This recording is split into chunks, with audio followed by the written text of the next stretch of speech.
From 8 a.m. to 8 p.m. yesterday, runners pushed themselves running on treadmills on a continuous radiothon live stream in support of the Lloydminster Region Health Foundation.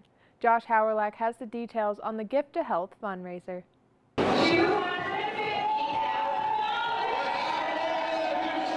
Yesterday, 24 runners took to treadmills in support of the Lloydminster Regional Health Foundation's Gift to Health campaign.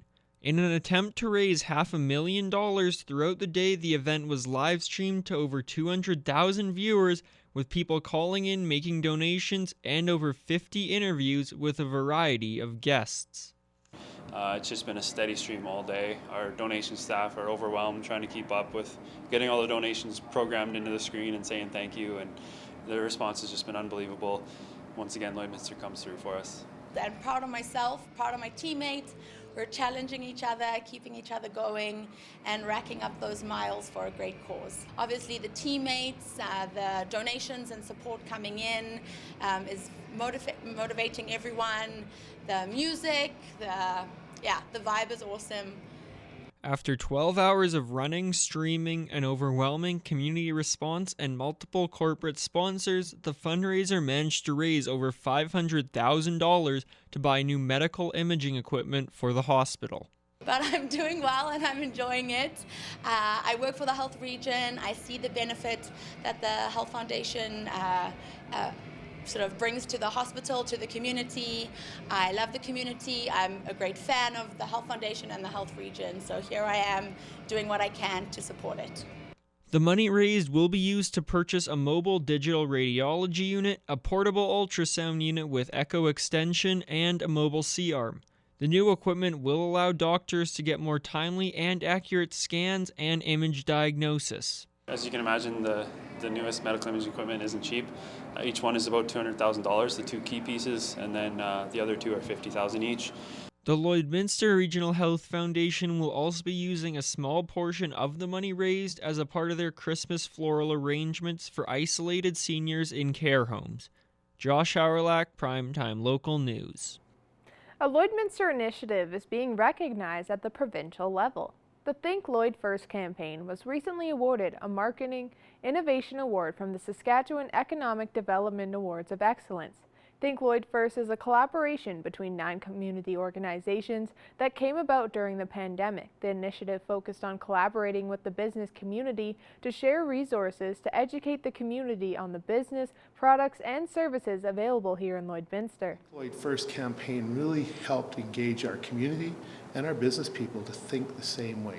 And there's always been good support in our community to shop local. But this was just another way to bring it and enhance it to people's attention, help our businesses with their marketing campaigns that they were looking at doing. The campaign has continued to grow since it was first launched. While encouraging the community to shop local was a big success, the teamwork between organizations and businesses was what made Think Lloyd First stand out and benefited the local economy. Pulling all the energies together, going in one direction, will go a lot farther than multiple people going in different directions.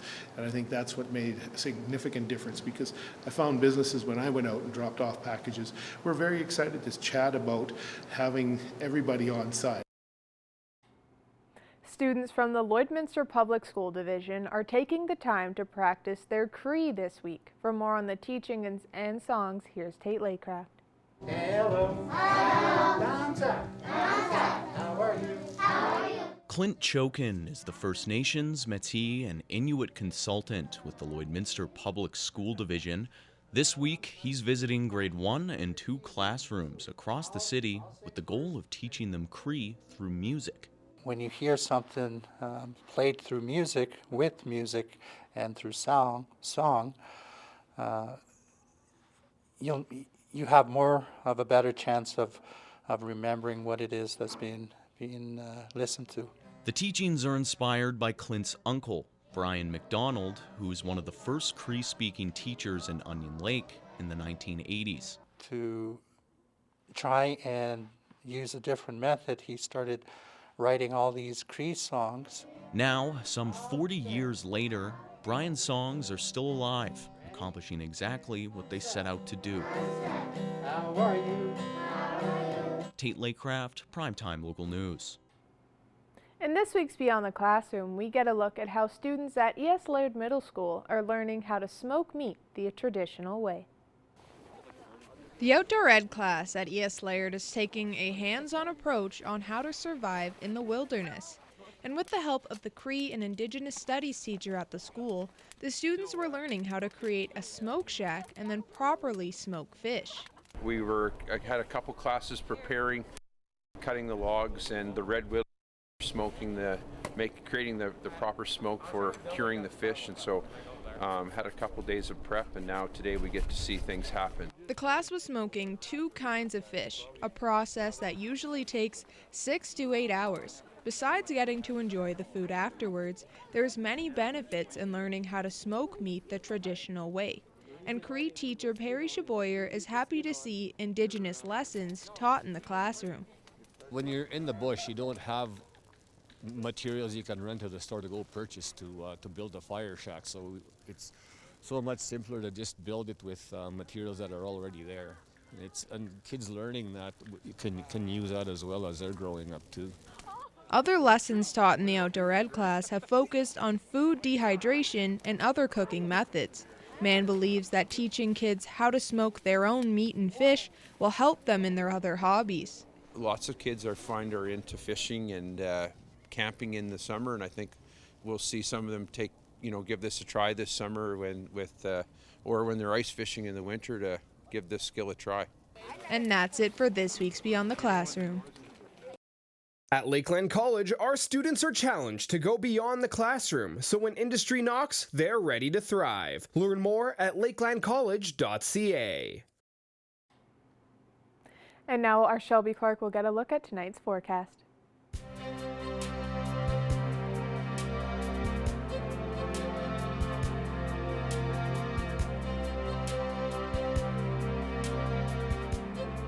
Thanks so much, Jasmine. Now taking a first look at your weather forecast for here in the border city. If you woke up and looked outside, of course, it was snowing ever since in the morning, starting off in the morning, going throughout the day. We did see quite a lot of snow throughout the day today, and it is still continuing right now as we are sitting at -3. It's feeling like more like -10 with that wind chill, but the snow will eventually stop falling later on through the evening and throughout the night into tomorrow. Switching over to temperatures across the region for Alberta and Saskatchewan. On the Alberta side, we're seeing some warmer temperatures. Some are in the minus areas here, but most are seeing some positive, some plus temperatures with 1 in Vegreville, Vermilion, Wainwright, and Provost. Edmonton is hitting that 0 mark as well as in Marwayne. -1 degrees in St. Paul, while it is -3 in Bonnyville. Cold Lake is the coolest, sitting at -6, and Lac La Biche is also hitting that 0 mark as well. Switching over to the Saskatchewan side here, they are seeing some slightly cooler temperatures, as you can see. -9 up in Isle Across there. -8 degrees in Green Lake, while it is -10 in Meadow Lake. -6 degrees in Maidstone and Pearceland, while it is -5 in St. Walburg. Macklin is the warmest, sitting at 1, and it is -7 in North Battleford. But for North Battleford overnight, they will be going down to a low of -8, so they will be seeing a warmer temperature compared to the evenings earlier this week. They will be seeing that snowfall continue throughout the night, and tomorrow they will see a little bit more sun there, sitting at -7. For Cold Lake overnight, they'll be going down to a low of -8 as well there. They will not be seeing any flurries for their evening, and they will be seeing a couple clouds in sight. Tomorrow they will be warming up to -5, and they will see a mix of some sun and cloud. And for here in the border city, we'll be going down to a low of -9 throughout the night. That snowfall will stop eventually later on through the evening, and tomorrow we will be seeing a beautiful day with a mix of some sun and cloud, and we will be seeing -5 for our temperature. And switching over to our 3-day forecast for here in the border city now, as I was saying, we'll be seeing a nice day for Thursday with a mix of some sun and cloud, a little bit more sun peeking behind those clouds, so hopefully that'll help melt some of that snow there. And Friday will be starting off this warmer weekend at -6 on Friday with a mix of some sun and cloud, and Saturday we will be seeing -1. That's the first look at your weather forecast. We'll have more news coming up after the break.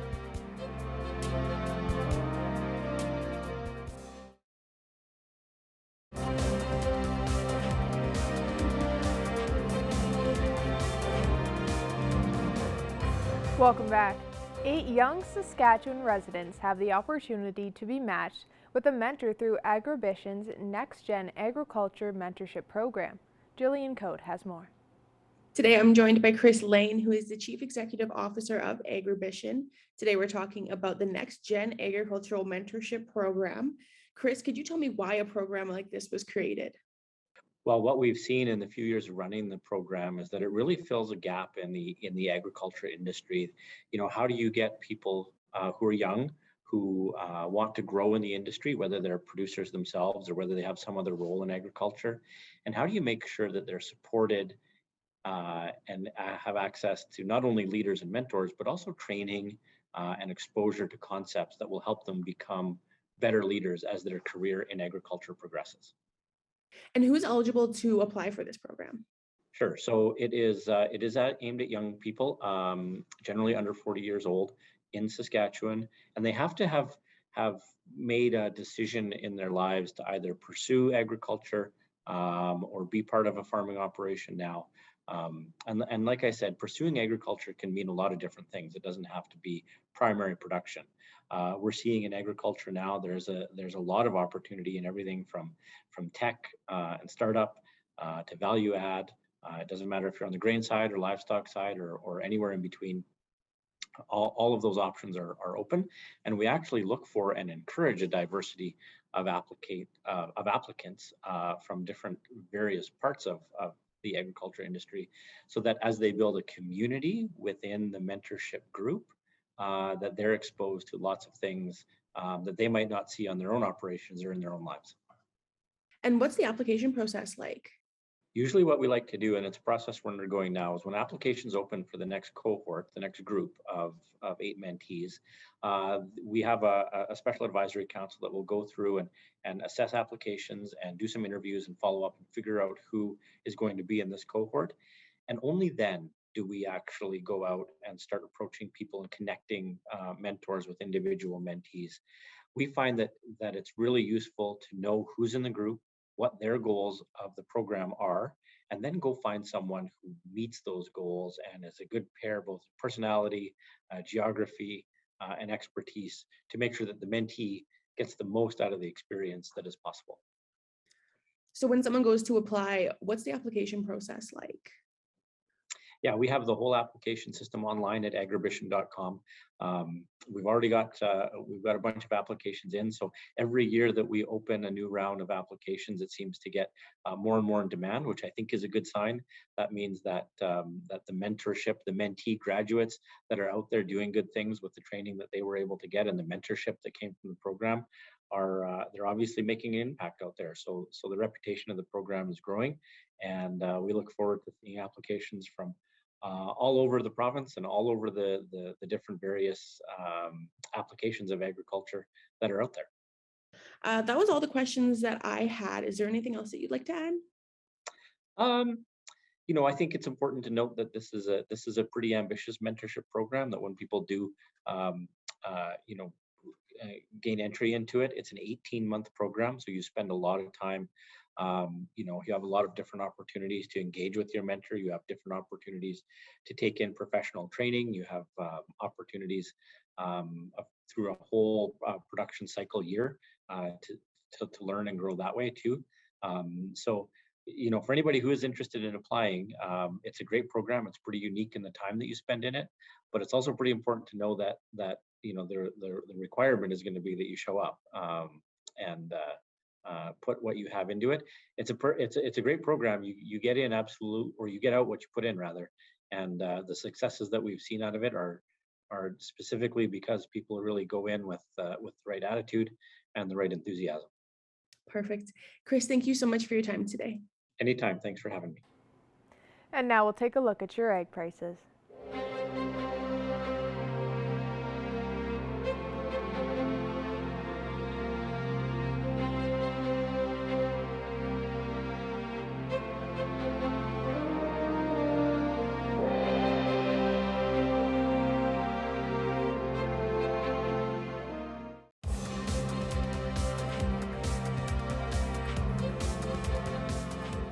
The Lloydminster Inland Steel Bobcats haven't played a game at home since the middle of November. However, they played 3 home games last weekend.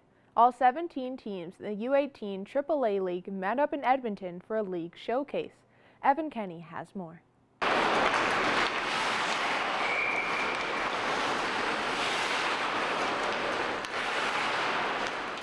The Inland Steel Bobcats were back on Civic Center ice following the Alberta Elite Hockey League showcase last weekend. 55 games took place between the U18 and U16 AAA levels, including 3 for Lloydminster. We're really happy with where we're trending, but now with this young group, we got to figure out ways to win those tight games. Those are playoff games, and if we want to, go on a playoff run, we're gonna have to figure out ways to come out with those and not just be sitting in the dressing room going, "Oh, we played well," but 2 points is 2 points. The showcase kicked off 1 week before the upcoming WHL draft, giving players one last chance to impress the scouts. I thought it was really, really well run. I thought it was a great idea. I don't know if you'll see it again, but it was a really good idea to have all the 06 born players, for the most part, in the province all in one area. 4 Inland Steel Bobcats will be eligible for Thursday's draft. Landon Ward, Slade Furcus, Caden Wildeman, and Cale Tippler. We're really happy with how those guys have represented themselves, and they've acclimated themselves quite quickly, and they're definitely key pieces for us. So. The Bobcats will be back at it this weekend, first on the road against St. Albert Saturday, then at the Service Sports Center versus the Southside Athletic Club. Evan Kenny, Primetime Local Sports. Now Shelby Clark will take another look at your temperatures.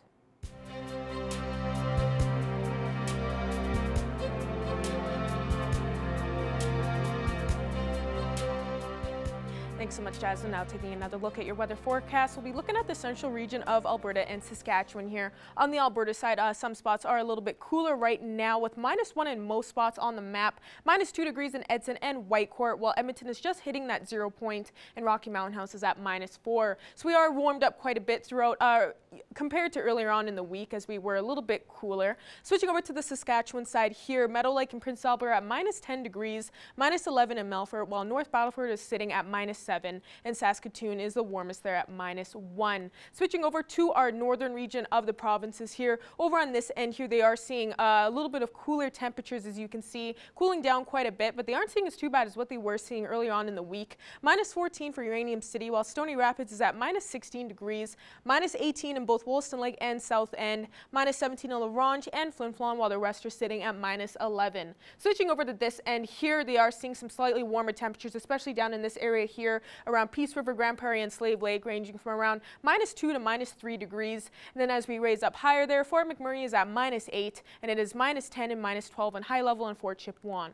Switching over to our southern region of the provinces, as you can see, they aren't struggling too much as always. They are still seeing some nice temperatures for the day today. Lethbridge is at 5, while Medicine Hat is at 6 degrees. Coronation is just hitting that 0 mark, and the rest are at -3. Switching over to this end here, they are seeing some slightly warmer temperatures as well. Compared to the Alberta side, it is 4 in Swift Currents, while Moose Jaw is at hitting that 3 degree mark. Kindersley is at 0, while the rest reach past that minus point, with Estevan at -1, -2 in Regina, and Yorkton is the coolest at -11. Going back to across the region, though, for temperatures overnight tonight, we are seeing some slightly warmer temperatures compared to what we've been seeing. We will be seeing Bonnyville and Myrna will be seeing a low of -7 degrees for the night. Unity and Pearson will be seeing a low of -8, -9 for Meadow Lake, while the rest will be seeing a low of -10 and -11 degrees throughout the night. And Isle Cross and Meadow Lake will be seeing some snowfall throughout the night. They will be seeing in those areas around 15 to 25 centimeters of snowfall there. So expect to see some heavy snowfall if you're up in those areas. Switching over to temperatures tomorrow across the region, we will be cooling down a couple degrees cooler in most spots, ranging from around -4 to -6 degrees. St. Walburg and North Battleford on the Saskatchewan side will be cooling down a bit, slightly a couple degrees cooler at -7 for tomorrow, while Edmonton over on the Alberta side will be seeing -4. And ending off with our 7-day forecast for here in the border city. Thursday we'll see -5 with a mix of some sun and clouds. Hopefully that sun will help melt down the snow we've been seeing so far today. Friday will start off this weekend with -6. Saturday and Sunday we'll see a warmer weekend with -1 and -4 with a mix of some sun and clouds. So get your holiday shopping done now while you can, while it is still warm out. And next week we'll be cooling down a bit, starting off on Monday with -9. Continuing that throughout the weekend, we will be seeing some snowfall early on next week as well. That's another look at your weather forecast. We'll have more coming up after the break.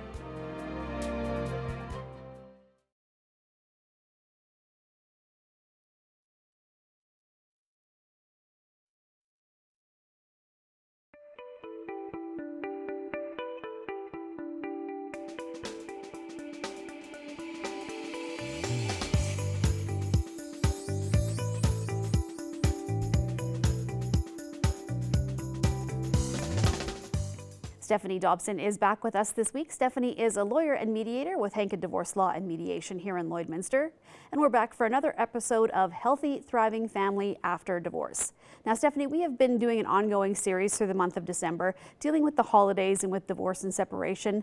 And today we're basically going to talk to the people who have already been through separation and divorce, still difficult time going through the holidays, but kind of going through a list of like a who, what, where, when, so that people know, kind of what to expect. And also at the end, we'll have a special giveaway. So let's start with the who in this scenario, Stephanie. What do we talk about with the separation and divorce over the holidays when you start with the who?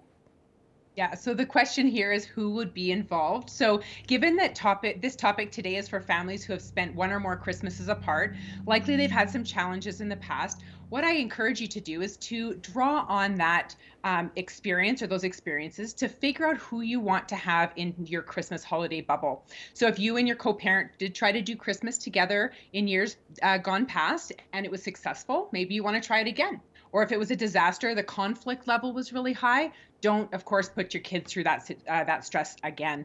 So you might want to just think about who those important people are in your life, extended family, close friends, and just really consider spending the holiday with those people who also think that you're pretty darn special people as well. All right, and the next level in this, Stephanie, is what? So what should you plan? Well, I recommend planning whatever gives the people around you the most stress-free and enjoyable holiday separation. In a lot of what we talk about, it's about reducing household conflict. So this is in the similar mindset there. So what's key here is to condition kids' minds to associating the holidays with really good memories and not memories about conflict and stress. So for example, if you like the outdoors, you might plan to go skating outdoors or go for a walk or a drive around. Or if you're an indoor person, maybe you want to bake or play games or watch movies. So find out what the kids want to do and what you enjoy doing and really plan for that. Okay, and moving along to the when. When should you plan these activities? Well, I talked a little bit in last week's episode about tips for families creating new traditions in the holidays. So, with so many separated or divorced families these days, you probably won't be the only one in your extended family who has to plan around when you have the kids with you. The holidays should be about spending time with family and friends in as many celebrations as possible. From our COVID isolation experiences over the past couple of years, I think we all recognize the importance of spending time with family and friends. And when that's taken away from us, we really do miss it. So if you and your co-parent can plan your holiday schedule, so the holiday parenting schedule, I should say, around your extended family celebrations and not the other way around. So avoid working celebrations around the schedule. This allows the kids to, of course, be able to participate in as many things as possible. All right, and moving on to the where part of this, Stephanie, where should you plan to spend the holidays?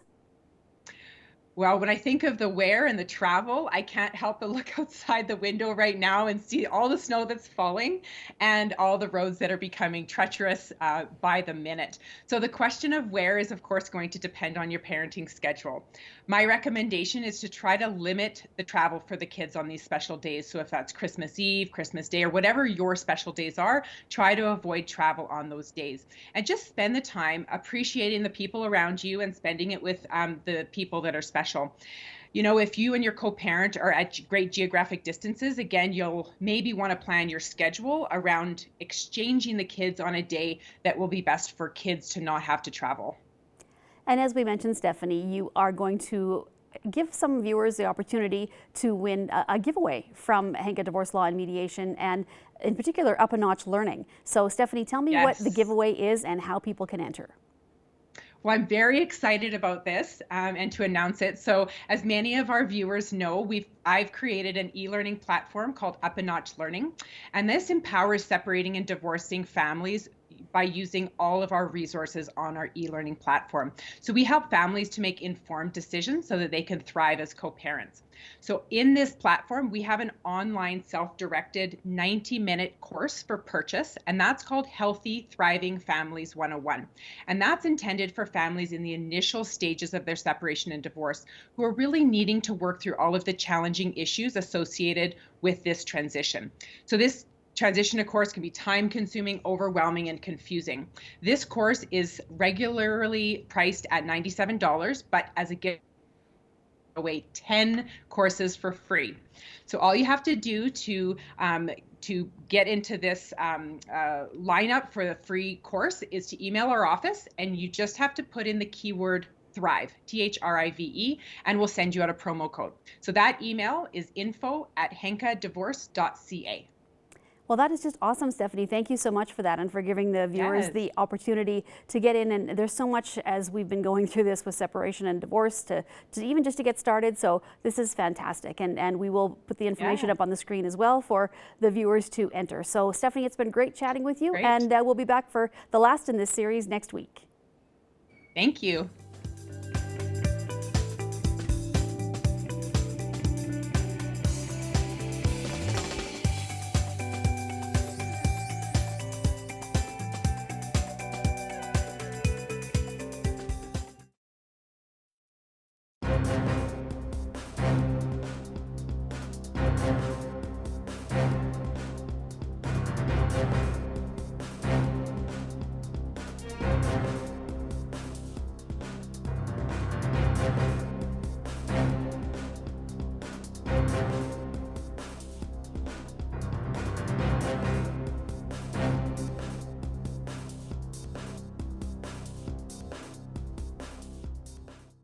Speaking with us today for Primetime Local News is Jennifer McGrath, and we are speaking on a candy cane craft show coming up this weekend at Kinsman Hall. Thank you so much for joining us today. Now, can we start off with what's going to be all involved in this craft show that residents can expect?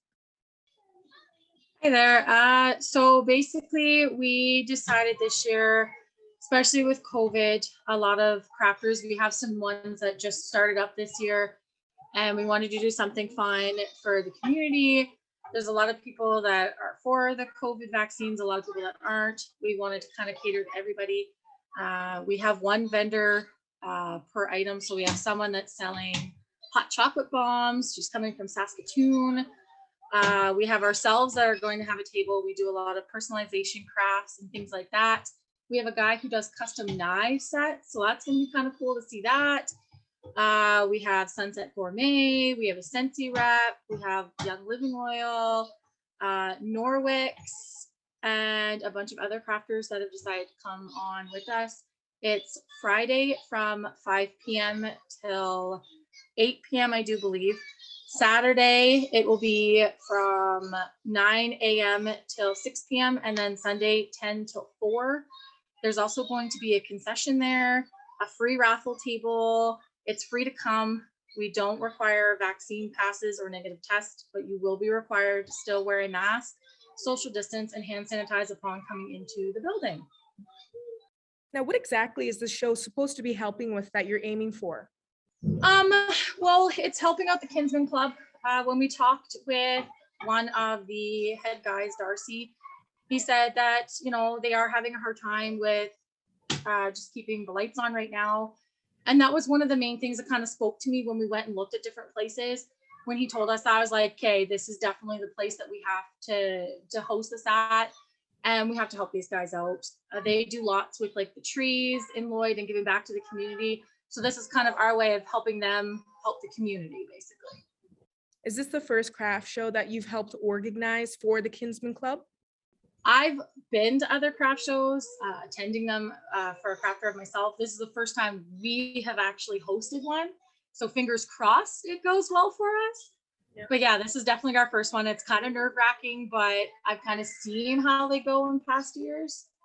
I'm already seeing, you know, that strong support online since posting about this event, and hopefully seeing that same support for this weekend in person. Are you hoping to have more of these craft shows in the future? Oh, absolutely. Absolutely. When we first put out a post, when we decided that we were for sure going to go with the show, we had put a post out that we were looking for vendors, whether you're a baker, a homemaker, a crafter, small business, whatever it be. We had over 43 different people apply, and I'm like, oh gosh, how are we going to pick?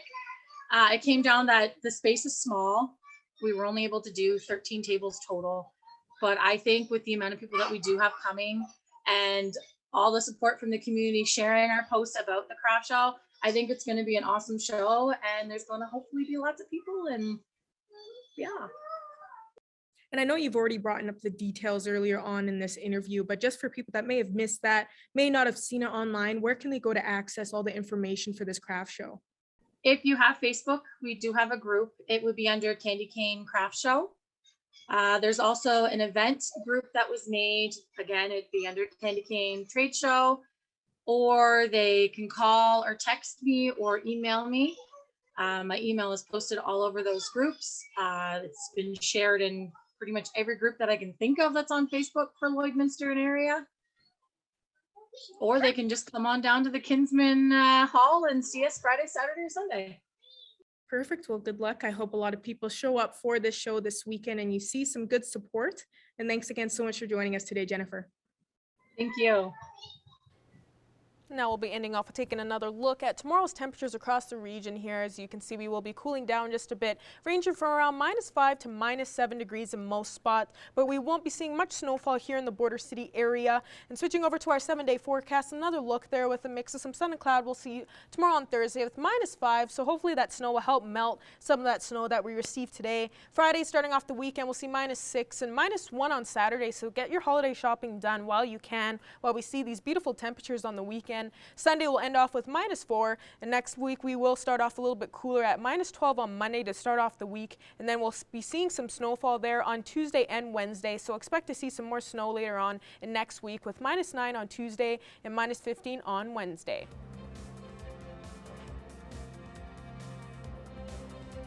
Thank you for joining us on Primetime Local News tonight, and you can catch the second hour on CITL.